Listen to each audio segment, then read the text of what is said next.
Indian media پہ اسے جس طرح سے پورٹری کیا جا رہا ہے، اس انٹالرنس کو کانگریس ورسز بی جے پی جو ہے نا وہ اسے پورٹری کیا جا رہا ہے کہ کانگریس جو ہے وہ بیک کر رہی ہے عامر خان کو، شاہ رخ خان کو، اور یہ جو رائٹرز کالمسٹ جتنے لوگ جنہوں نے ایوارڈ واپس کیے ہیں، رائٹ، وہ انہیں بیک کر رہی ہے.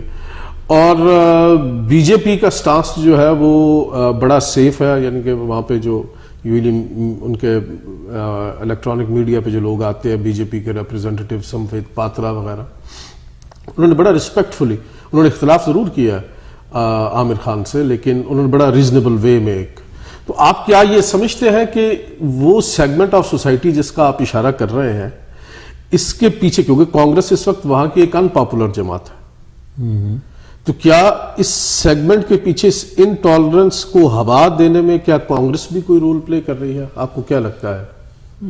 انٹالرنس کو ممکن ہے ہوا دینے میں رول نہ پلے کر رہے ہوں وہ، لیکن اس صورتحال سے فائدہ اٹھانے کا جو سیاستدانوں کا ایک روایتی طریقہ کار ہے اس میں وہ سب سے آگے ہیں. لیکن اگر ہندوستان میں کوئی یہ بلیم کرے کہ جی ہندوستان کے اندر فنڈامنٹلزم جو ہے وہ تیزی سے اس نے فروغ پائی ہے، بڑھ گیا ہے، اس کی سوسائٹی میں بہت زیادہ گرفت ہو گئی ہے، تو اس کا ذمہ دار بی جے پی سے زیادہ کانگریس ہے. اس کی وجہ یہ ہے کہ ہندوستان پہ حکومت جو ہے کس نے کی؟ کانگریس کا زیادہ ہے. کانگریس کا آپ اس کو پورا ڈیوائیڈ کر کے دیکھیں تو کانگریس نے تو ہندوستان پہ حکومت تو اصل جو ہے موقع کانگریس کو ملا، تو اس نے کیا کر لیا کہ کانگریس کی لیڈرشپ کو یہ چاہیے تھا نا کہ وہ ہندوستان میں اس طرح کی سچویشن کریٹ کرتے کہ وہ اس طرح کی ذات پات کے تصورات کو اور یہ جو جاہلانہ اور اگنورنس پہ بنیاد پہ جو لوگوں کے تعصبات ہیں اور جو خیالات ہیں اس کو بدلتے. انہوں نے اس محاذ پہ کچھ نہیں کیا. یہی وجہ ہے کہ میں نے پہلے بھی عرض کیا تھا کہ ہندوستان میں بائیں بازوں کی طرف جھکنے والی قوتوں نے بہت عرصے تک حکومت کی. آپ یہ دیکھیں کہ وہاں بنگال پہ پورا عرصہ جو ہے وہ کمیونسٹ پارٹی آف انڈیا برسر اقتدار رہی. کیا وہاں پہ انہوں نے تعصبات جو ہیں وہ ختم کر دیے تھے؟ کیا مارکسزم کی روشنی میں کوئی ایک ایسا قدم بھی انہوں نے اٹھایا جو آج بنگال کے لوگوں کی جو ہے ان کی اخلاقیات یا ان کے جو مارلز ہیں یا ان کی ویلیوز ہیں وہ ثابت کر سکیں گے یہاں پہ کسی مارکسسٹ نے یار 30-35 سال تک حکومت کی تھی؟ اب ہوتا یہ ہے کہ بی جے پی کو تو 2-3 سال ہوئے.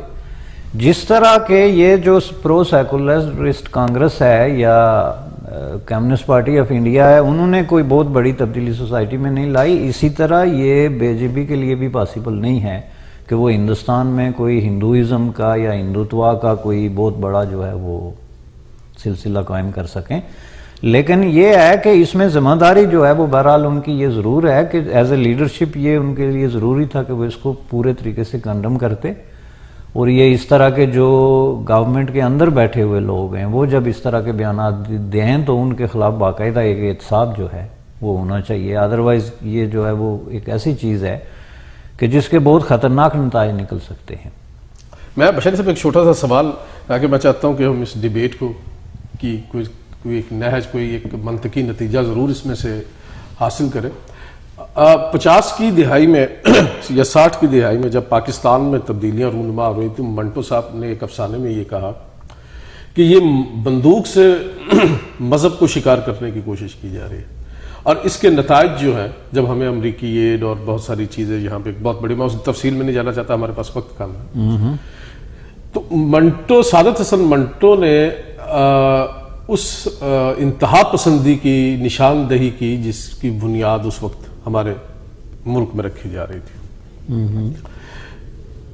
اسی طرح کی صورتحال کم و بیش جو ہے وہ چاہے ایک سیگمنٹ آف سوسائٹی ہے یا وہ بہت بڑی تعداد میں ہے، وہ جتنے بھی لوگ ہیں، لیکن انڈیا میں یہ جو ہے نا ایک ڈسکورس، یہ چیز اب سامنے آ رہی ہے. آپ کیا سمجھتے ہیں کہ کیونکہ انڈیا ایک انتہائی جو ہے وہ اس میں ڈائیورسٹی ہے، ایک پلورلزم، ایک آئیڈیل ڈیموکریسی ہے، اور ہم جیسے کہ ہم نے گزشتہ پروگراموں میں یہ بات بھی کی کہ ہم انڈیا کو گاندھی ریپرزینٹ کرتے ہیں.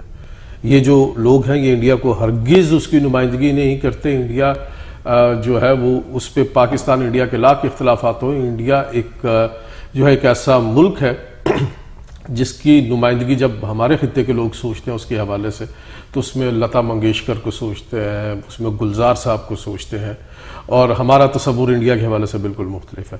تو خوف یہ ہے کیونکہ ہم نے انتہا پسندی کو جھیلا ہے، ہم نے اس انتہا پسندانہ سوچ کے نتیجے میں ہم نے 60,000 سے زیادہ زندگیاں جو ہیں وہ ہم نے اس جنگ میں ہم نے دی ہیں، جس کی قربانی ہم نے دی ہے. خوف یہ ہے کہ کیا کہیں ایسا تو نہیں ہے کہ یہ اگر یہ سلسلہ اسی طرح جاری رہا تو یہ کوئی ایک ایسی صورتحال اختیار کرے جو کہ ہمارے ملک میں بھی ہم دیکھ رہے ہیں گزشتہ 20 سالوں سے. دیکھیں سر، اس میں خوف کی بات اس لیے نہیں ہے، میں آپ کو بتاتا ہوں کہ جو انڈیکیٹرز ہیں نا، جو سوشل پولیٹیکل اور اکنامک ڈیولپمنٹ کے انڈیکیٹرز ہیں، وہ ڈیفرنٹ ڈائریکشن میں جو ہے نا وہ انڈیکیٹ کر رہے ہیں. دنیا کی تاریخ میں آپ یہ دیکھیں، جو اکنامک اور سوشل ڈیولپمنٹ ہوتی ہے نا، وہ لوگوں کی مینٹالٹی، ان کا کریکٹر، ان کا وے آف تھنکنگ جو ہے وہ چینج کر دیتی ہے. ٹھیک ہے، اب جس تیزی سے ہندوستان جو ہے وہ اکنامک ڈیولپمنٹ کی طرف بڑھ رہا ہے، اس کا مطلب یہ ہے کہ وہ سماج کی ایک خاص سیٹ اپ سے نکل کے دوسرے میں داخل ہو رہا ہے. یہ اب پوسٹ انڈسٹریل جو دور ہے ہندوستان کے اندر وہ آ رہا ہے، اور جو ہی اس کی جو حاصلات ہیں، فروٹس ہیں، وہ عوام تک جاتے جائیں گے، تو عوام جو ہے وہ بدلتے جائیں گے. یہ ہم نے پوری دنیا کی ہسٹری میں دیکھا ہے. آپ کو جو پاکستان کے اندر جو فیئر ہے اس کے ساتھ آپ اس لیے جو ہے وہ نہیں جوڑ سکتے کہ پاکستان کی سوسائٹی سٹیگنٹ ہے.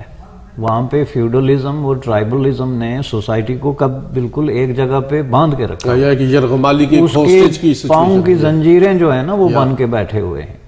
اب اس کے اندر نہ نئے خیالات آ سکتے ہیں، نہ آپ سوسائٹی کو بدلنے کی اجازت دے سکتے ہیں. سوسائٹی تو تب بدلتی ہے جب آپ کا جو اکنامک سٹرکچر ہے وہ بدلتا ہے، اس کو آپ بدلنے کی اجازت نہیں دے رہے. وہاں پہ جاگیرداری کو ایک مقدس حیثیت حاصل ہے، وہاں ٹرائبلزم کو مقدس روایات کا حصہ سمجھ کے برقرار رکھا جا رہا ہے. تو اس کا مطلب یہ ہے کہ سوسائٹی کا ودن جو چینج کا ایک کانسیپٹ ہوتا ہے وہ وہاں پہ امپاسبل ہے. ہندوستان کی سوسائٹی تیزی سے بدل رہی ہے. 10 سالوں میں ہندوستان بہت مختلف ملک بن گیا، اور آئندہ 10 سالوں بعد وہ ایک پوسٹ انڈسٹریل، ایک کمپلیٹلی جو ہے ماڈرن کمرشلائز قسم کی سوسائٹی بن جائے گی، جس کے اندر ویلیوز کی کوئی حیثیت نہیں ہوتی کہ ہندو کون ہے اور مسلمان کون ہے. وہاں پہ یہ ہے کہ آپ کا خریدار کون ہے اور بیچنے والا کون ہے. اور آج بھی اب میں حیرت مجھے یہ ہوتی ہے کہ یہ جو آپ کے جتنے اداکار ہیں، جو انٹرٹینر کہوں گا میں ان کو پراپرلی ڈیفائن کرنے کے لیے، ان کی جو انٹرٹینمنٹ کی منڈی ہے وہ تو ہندو ہے. مسلمان کتنے پرسنٹ جو ہے سینما میں جاتے ہیں؟ مسلمانوں کی کتنی پرسنٹ عورتیں جو ہیں وہ جا کے فلمیں دیکھتی ہیں؟